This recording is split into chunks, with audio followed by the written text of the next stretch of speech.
Good afternoon and welcome to Let's Chat with Dr. Celeste, MD. I'm your host, Dr. Celeste Reese-Willis. I'm your board-certified family medicine physician specializing in urgent care. I assist busy professionals to find solutions to their acute and chronic medical needs. I do this via my primary care, COVID-19 testing, as well as my telemedicine visits, and via my brand new Amazon best-selling book, Vitality. Good afternoon, ladies and gentlemen. Sorry that we're on just a little bit late.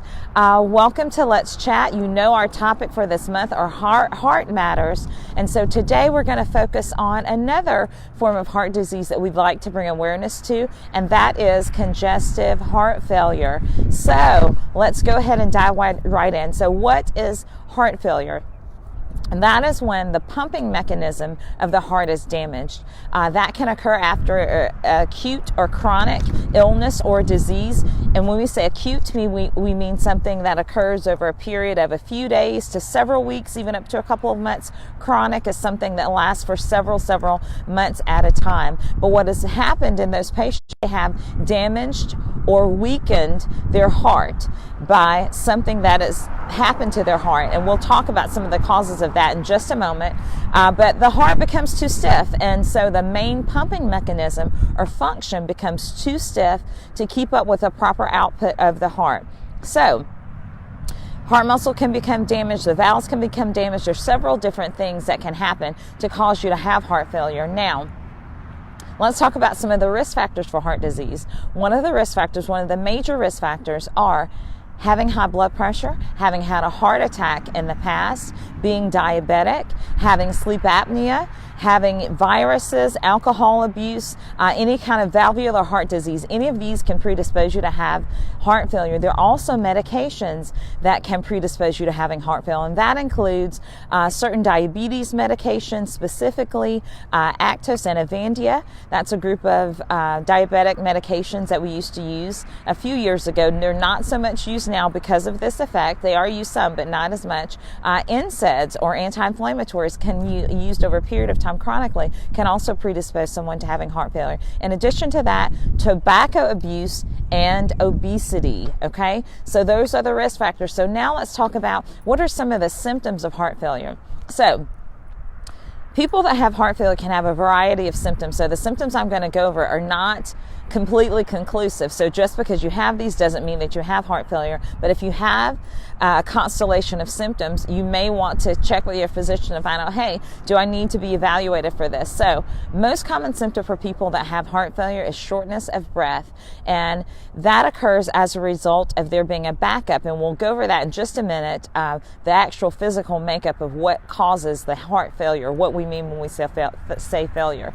But patients present with shortness of breath. They can present with swelling in their extremities, in their legs. You can get abdominal swelling. They can feel like they have a persistent cough or swelling that's happened over a period of time, as well as the decreased ability to exercise, as well as fluid retention. So all of those are symptoms of heart failure. It also includes chest pain as well. Now, why do we hear about heart failure? Why are we talking about it now? Now, I want to make sure that we understand when someone has heart failure, we measure, one of the things we look at to evaluate, hey, how do you tell if someone has heart failure? One of the most common ways is through a test that's called an echocardiogram, which is like an ultrasound of your heart, okay? Similar to what they do with the baby, they take the ultrasound and take a look at the baby on the inside. They do the exact same thing with your heart. Through this mechanism, they're actually able to detect what your ejection fraction is. Now, we talked about the pumping mechanism of the heart. Your ejection fraction is a measure of how much blood leaves the heart or the ventricle, and the heart is divided into 4 chambers. There's an upper chamber called the atria, lower chamber called the ventricles. Now, the ventricles are responsible for the pumping mechanism of the heart. In other words, they help the heart to pump out blood with every beat. That measure, the normal ejection fraction is about 50%. That is a measure of the amount of blood that leaves the ventricle with each beat. Now, every time blood leaves the heart, blood enters the heart as well with the heartbeat, and that's through your atria. So the heart divided into those 4 chambers. Remember, we have the right side of the heart and we have the left side of the heart. Now, the right side of the heart is the part of the heart that receives the blood from the rest of your body. So The blood comes in from the rest of your body through the right side of your heart so that it can receive oxygen, which are the nutrients it needs. It receives that oxygen in the lungs. So blood comes into the right side of the heart through the atria, go out through the ventricles on that right side, pumped out to your lungs to get that good oxygen that we need, the rest of our body needs. Every cell in your body needs oxygen to function properly. So once those cells have been rejuvenated with that oxygen in your lungs, it goes to the left side of your heart and is pumped out to your body, okay? Trying to keep it as simple as I can. But when you have heart failure that's on the right side, that means that something is occurring on the right side of the body, whether it's the muscle has become damaged because you've had a heart attack before, that can happen. Whether it be you have some kind of valvular disease, such as the valves on the right side of the heart are not functioning properly. That backup of blood that you have occurs, and you see symptoms that occur similar to lower extremity edema or swelling in your legs or swelling in the abdomen. And we call that right-sided heart failure. Left-sided heart failure, that blood pumps back and is backed up into your lungs. And therefore, those patients typically more so complain of shortness of breath, and they experience pulmonary edema or fluid buildup in the left side of the heart. So that's a simple explanation there. So why are we talking about this? The main reason we're talking about this, and the whole main reason for the Heart Matters series that we're doing this month, is that it's Heart Awareness Month. So we want to bring awareness to heart disease. Some things we may know, some things we may not know, but in an effort for all of us to get better about taking better care of our hearts, especially in the age of the pandemic and the things that we're dealing with. So one of the things we have to remember about heart failure is that it's preventable. Prevention is key in certain situations. Now, we talked about, so let's talk about some of the causes of heart failure. We hit that just a little bit just a moment ago. Hypertension. How does hypertension cause you to have heart failure? Hypertension over a long period of time can cause your heart to become stiff. And when your heart is stiff, it's not as compliant, is what we call it, so it doesn't pump out blood as well. When you have a heart attack, second cause of someone having heart failure, if you have a heart attack and part of the muscle of your heart, we talked about heart attacks a couple of weeks ago. When you have a heart attack, you run the risk of some of that heart muscle can die if it is without oxygen over a period of time. Remember, every cell in our body needs oxygen to live. So if that heart muscle goes without oxygen, that heart muscle is at risk for dying. If that muscle dies, that ventricle or that part of the heart muscle is less compliant. Therefore, it can get stiff and you can get heart failure in that way. In addition to that, you have family history of heart failure, as well as family history of valvular heart disease, which is another cause of heart failure. If you have disease in the valves are the little entry points at each of the portions of the heart that open up to let blood flow into that portion of the heart. So sometimes you can have disease on those valves that affects that pumping mechanism or the ability of the heart to pump out blood with every beat. So next cause of heart failure, very commonly, you can get cardiomyopathy or an enlarged heart as a result of exposure to medications, exposure to toxins,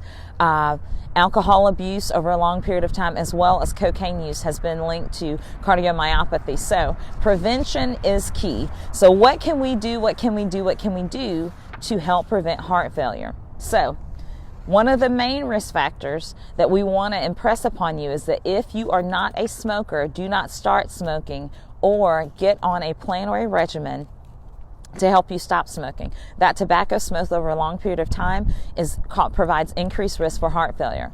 If you have high blood pressure or diabetes, please control it. This is the way that you prevent yourself from developing heart failure. That is why controlling diabetes and high blood pressure is so key in the prevention of several disease processes. We talked about it with heart attacks. Now we're talking about it, circling back with it again with heart failure. So taking control of your blood pressure and making sure you have control of your blood sugar, two very key things. If you have family history of either of these, you want to make sure that you keep a watch on that. Monitor your blood pressure on a regular basis. Make sure you have a blood pressure monitor at your home, that you check your blood pressure over a regular basis. Next thing, if you're diabetic, control your blood sugar. Take the medicine, right? And try to control it if you're a type 2 before you get to the point that you need insulin. That is very key as well. Next way that we can help to prevent heart failure, stay physically active, exercise. Guys, this is a repetitive thing that we keep talking about. Exercising is a way to rejuvenate your body in several different ways, and it's certainly a way to condition your heart. prevention in this area does actively work. I'm a living witness that it does. It has worked with me. Second, next thing you want to make sure that you do to help prevent heart failure, maintain a healthy weight, right? Obesity is a risk factor for developing heart failure. So we want to make sure that we stay active. And if we are overweight, we want to get on an active weight regimen plan, a serious plan to lose that weight. In addition to that, we want to make sure that we eat healthy foods, making sure that we're eating plenty of vegetables, avoiding fried, spicy foods high in cholesterol, okay? Because we know that high blood pressure and hypertension, as well as high cholesterol and diabetes, all risk factors for heart attack and stroke. So therefore, we know heart attack and stroke is a risk factor for heart failure. So doing those measures will also assist in this effort. The last thing we want to make sure that we do is reduce or manage your stress levels. Stress can cause you to have uncontrolled blood pressure. It can cause your heart rate to speed up. It can cause your heart to work harder. We don't want to do that. So make sure that you have effective ways of meditation. Exercise, again, will help you manage your stress level. Find the program that works, or a way that you're managing, that you're actively taking part to manage your stress. You have to do something. Meditation, yoga, exercise, prayer for sure, as well as doing those things that you need to do to make sure that you decrease that stress level and not allow it to affect your blood pressure. So that's all we had to share with you guys today. Happy Sunday. Sorry I'm coming to you live today. Just wanted to not miss our time today with our topic for Heart Matters being heart failure. But we are on the road going to visit family. So I hope that everyone has a wonderful Sunday. Steve, please remember to stay safe. Again, if you're in need of COVID testing, we are continuing to perform COVID testing at Legion Field Monday through Friday, 9 a.m. to 4 p.m. You can make an appointment on our website. Our website is listed there, drcelestemd.com or drcelestec19.com. That's drcelestec19.com. Okay? Thanks a lot. Have a good day, everybody. If this information was helpful for you, please share it with your family. Prevention is the key. Prevention, prevention, prevention. That is what we are about, and that is what Heart Awareness Month is about. So I hope everyone has a wonderful Sunday. Bye-bye.